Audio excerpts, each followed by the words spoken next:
Caps for Sale, A Tale of a Peddler, Some Monkeys, and Their Monkey Business. Told and illustrated by Esfer Slobodkina.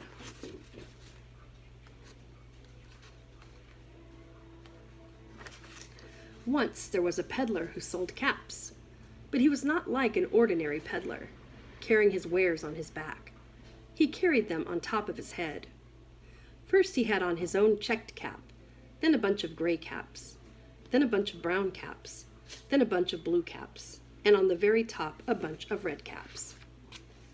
He walked up and down the streets, holding himself very straight so as not to upset his caps. As he went along, he called, "Caps! Caps for sale! 50 cents a cap!" One morning, he couldn't sell any caps. He walked up the street and he walked down the street calling, "Caps! Caps for sale! 50 cents a cap!" But nobody wanted any caps that morning.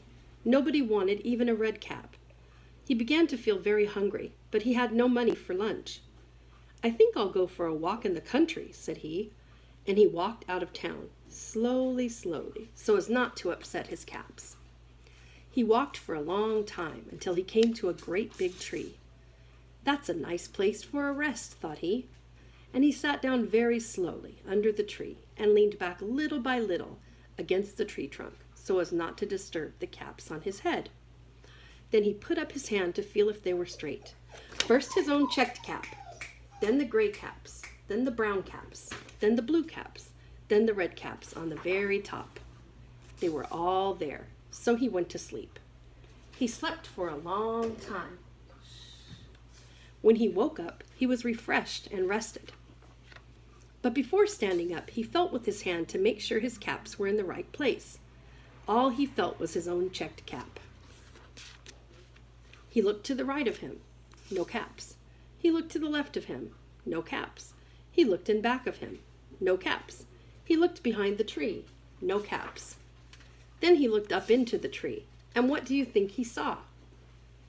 On every branch sat a monkey. On every monkey was a gray or a brown or a blue or a red cap. The peddler looked at the monkeys. The monkeys looked at the peddler. He didn't know what to do. Finally, he spoke to them. "You monkeys, you," he said, shaking a finger at them, "you give me back my caps." But the monkeys only shook their fingers back at him and said, "Tz, tz, tz." This made the peddler angry, so he shook both hands at them and said, "You monkeys, you give me back my caps." But the monkeys only shook both their hands back at him and said, "Tz, tz, tz." Now he felt quite angry.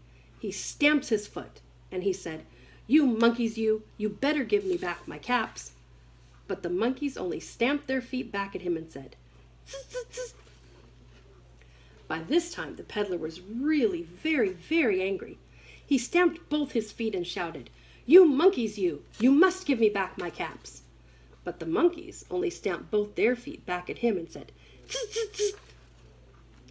At last, he became so angry that he pulled off his own cap, threw it on the ground, and began to walk away. But then, each monkey pulled off his cap.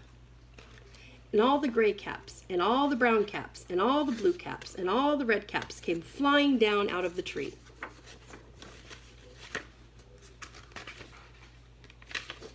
So the peddler picked up his caps and put them back on his head. First his own checked cap, then the gray caps, then the brown caps, then the blue caps, then the red caps on the very top.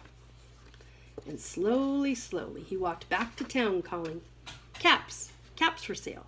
50 cents a cap!"